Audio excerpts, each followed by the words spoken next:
It's only day 2 of our week-long look at horror movie sequels, and I think we might already have our champion for the week of the weirdest direction a sequel could go. We're talking about Poltergeist 2, and did we ever talk about the first Poltergeist? I thought we did. I think we have actually talked about it, so hopefully we have. I know we've both seen it. Yes. But yeah, after the end of the first Poltergeist film, I'm just gonna get straight into the plot summation on this one because it's so goddamn bizarre. After the end of the first Poltergeist one, I had never seen Poltergeist 2. No. And I had always just assumed that was going to follow Tangina, the psychic lady. Like, she would be like the Nick Fury of the Poltergeist film, like, where another haunted house happens with another poltergeist, and Tangina is the one that gets caught in, like, something just kind of tied them all together. No, man, it continues to follow that family.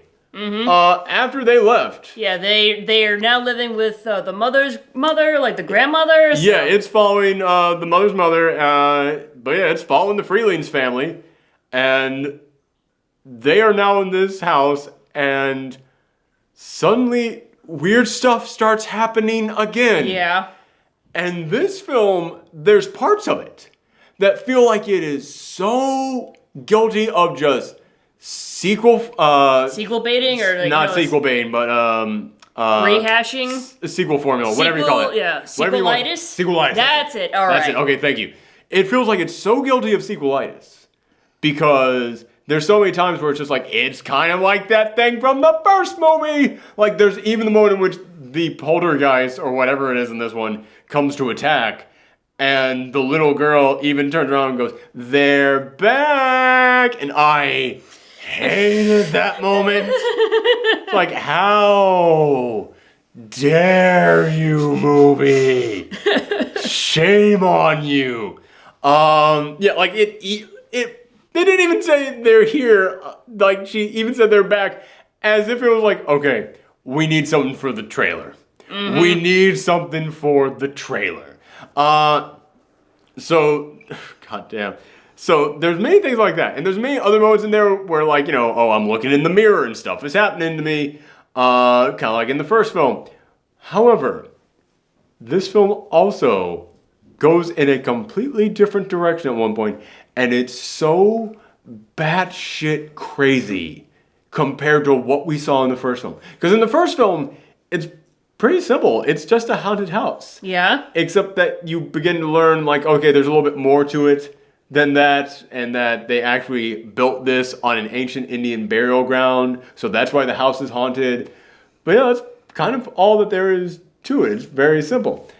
This film, I mentioned in our Shining review that I forgot that The Shining came out 2 years before the first Poltergeist. And they also mentioned this place was built on an ancient Indian burial ground. And it made me think, did they rip off? Did they just rip off that for the Poltergeist? Did they steal that from The Shining for the Poltergeist because The Shining was so popular?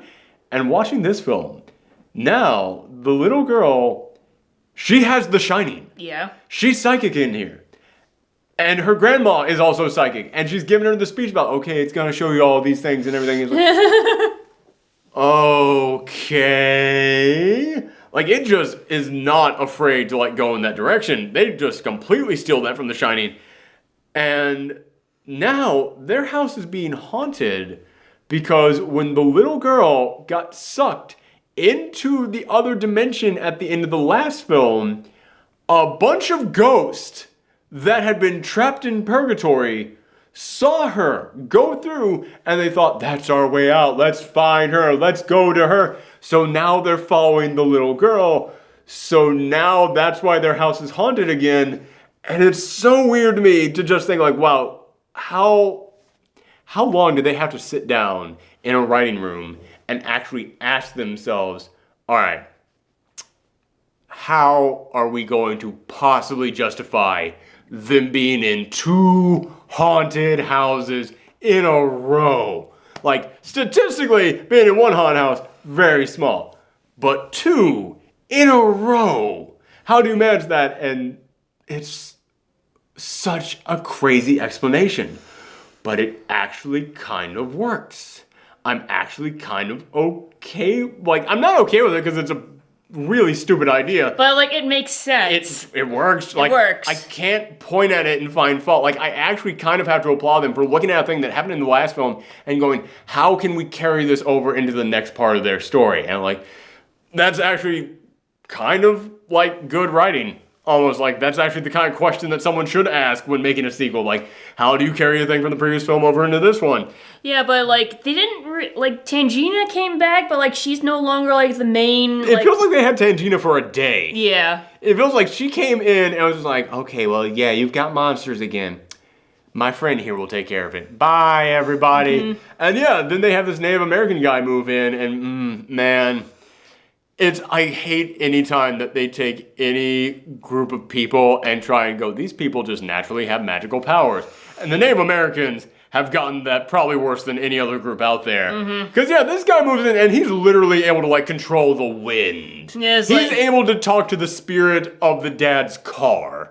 Like, and it feels like he builds a little hut out in the back to make it, like, a little, like, no, wait, I'm getting parts of this film mixed up in my head. No, like, in the, like, very, very beginning, the opening is, like, you see him, like, on this giant, Yeah, it's, like, on a giant cliff, and they're in, like, a teepee, and they are up there, just having, like, a spirit journey, and then later on in the film, he takes Craig T. Nelson up there to have his own spirit journey.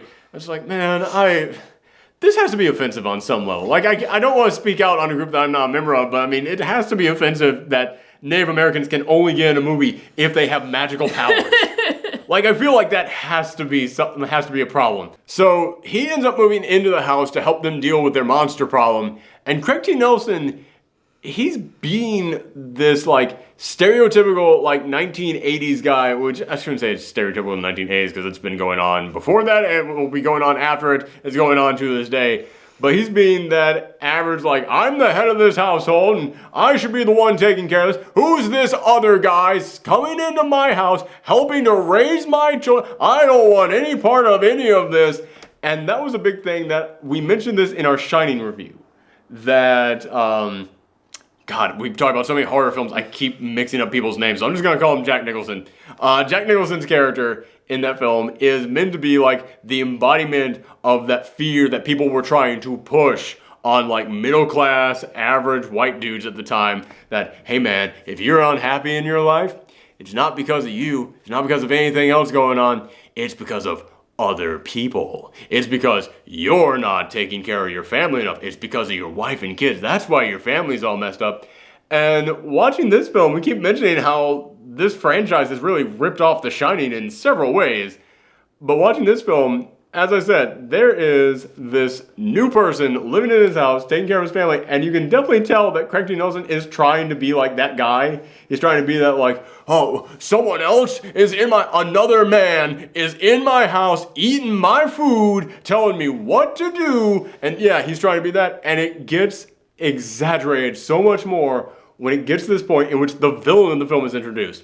There's this zombie-looking dude walking around the entire time, and he's this reverend guy, singing biblical hymns all the time, and his name is Kane. Get it? Kane was the evil one, right? Yeah. Okay, good. Because maybe I don't get it.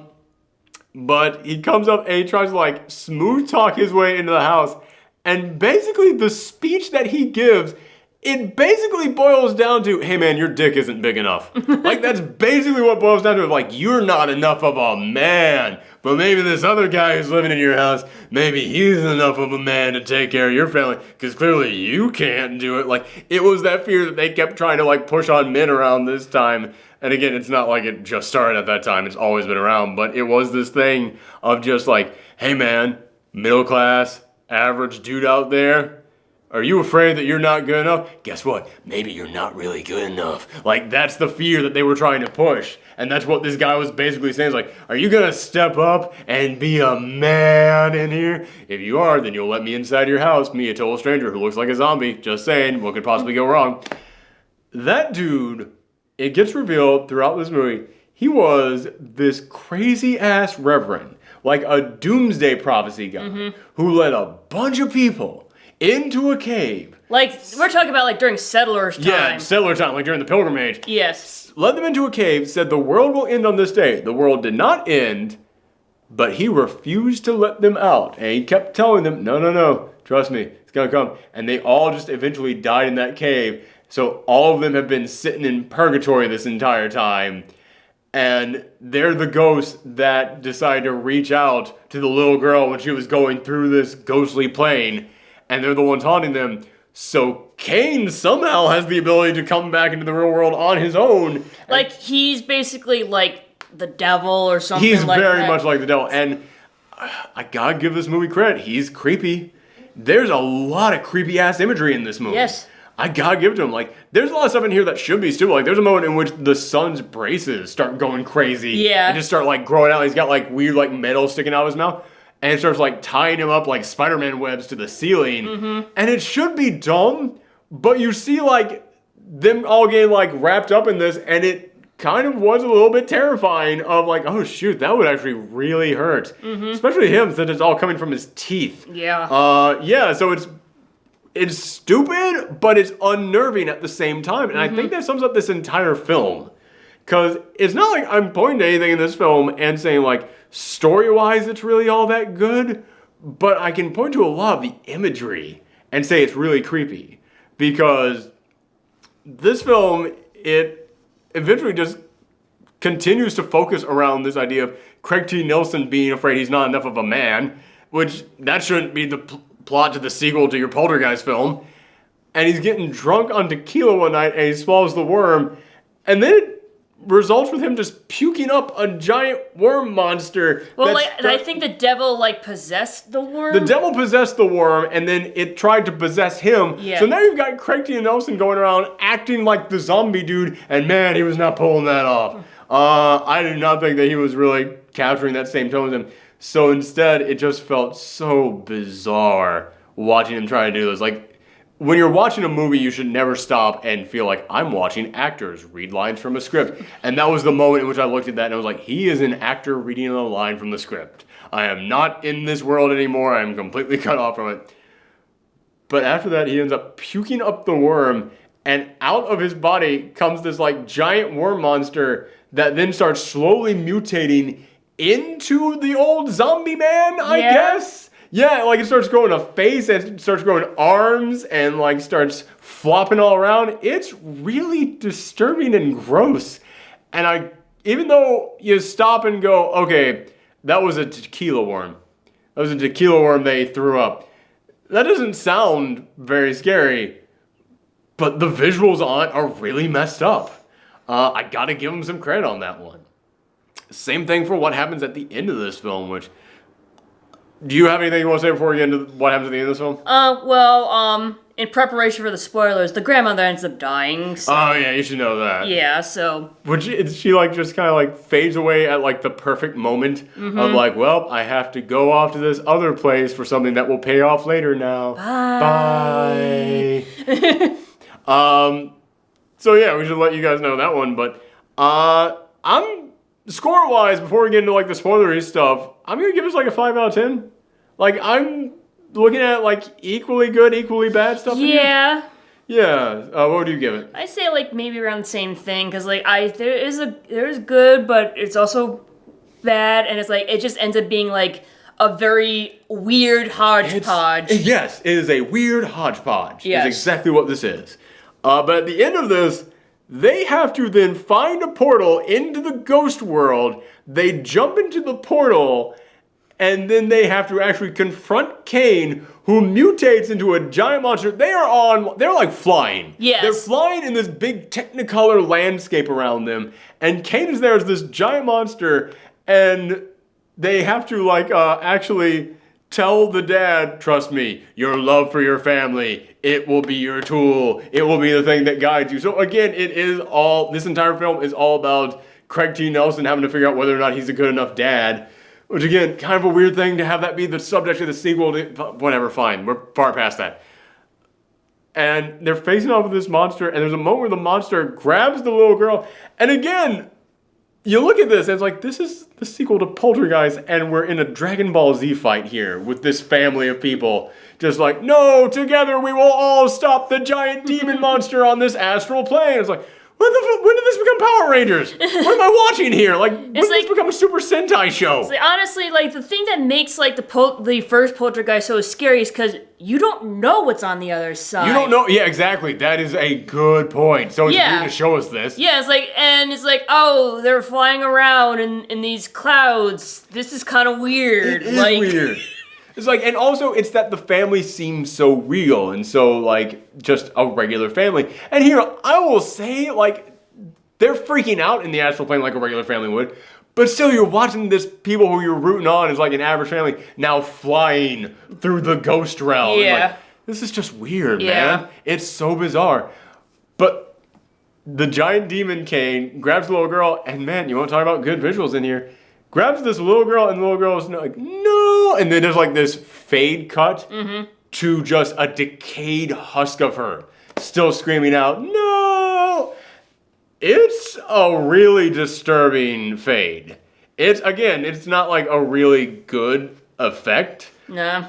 But for the time for the time it was decent, and also it's one of those things that make you go, well, of course the little girl's gonna be okay. I mean, the little girl got in trouble in the last film, but she got in trouble by going to a realm that we couldn't see. So again, it was that fear of what's happening to her over there.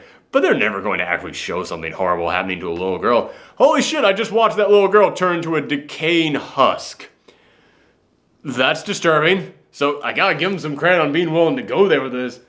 But then the Native American guy is just like, no, here, take this. And he gives him a spear. No, you don't know. It's even more ridiculous than that, because it's like, he created like a fire, like a bonfire for the family to jump through to get to the immortal plane. So he's basically like threw his spear through the fire, and yeah, exactly. They had to jump into flames in order to get into the ghost realm, which might mean they just died. I'm pretty sure if you jump into any fire, you get into the ghost realm.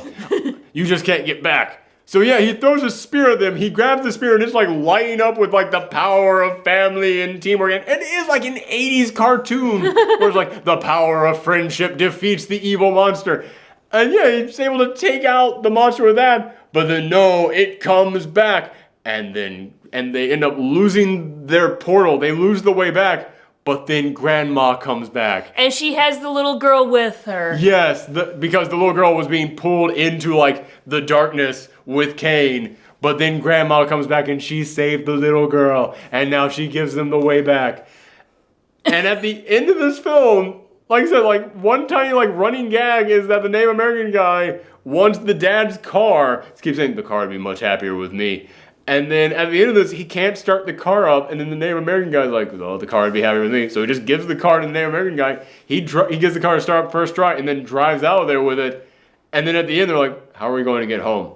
Wait, can we get a ride? Wait, and then it's them, the ending credits is them running after this car down the street, and it's like, bam, bam, bam, bam, bam, bam. Yeah, but that's not even the music they play. They play like a choir of children singing. Yes. And it's like, wow, that is such an awkward mood. Like, yeah, it's everything about the ending of this film is so awkward, because this thing ends, they get into the giant 80s cartoon fight against Satan in the ghost realm. This average normal family who should be like, they're supposed to be very relatable, is now like using a spear made of the power of family to take down Skeletor in the ghost world. And then they finally get back from that, and what happens after this huge, giant, climactic thing?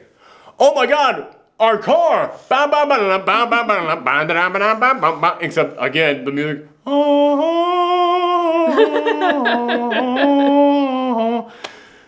Wow, it's such a weird-ass movie. But again, there's really good disturbing imagery in here, and Kane is a really good villain, and even though this is not what I would want out of a Poltergeist sequel, I gotta give him credit for actually thinking about how a thing that happened in the last film could continue on in this film. I gotta give him credit on that. So yeah, coming in 5 out of 10. I'm sticking with that one. Peach is now chasing her tail and bumping into the tripod, so that means it's time to end. Yep. But yeah, thank you guys for tuning in. This should be going up on Wednesday, so there should also be a new episode of Comic Crypt, in which I'm going to be talking about spooky comic books later today. But thank you guys for joining us today, and remember, we have 4 more horror movie sequels coming up. I don't know how many more good ones there are, but yeah, thank you guys for joining us. Come back next time, and happy Halloween. Bye.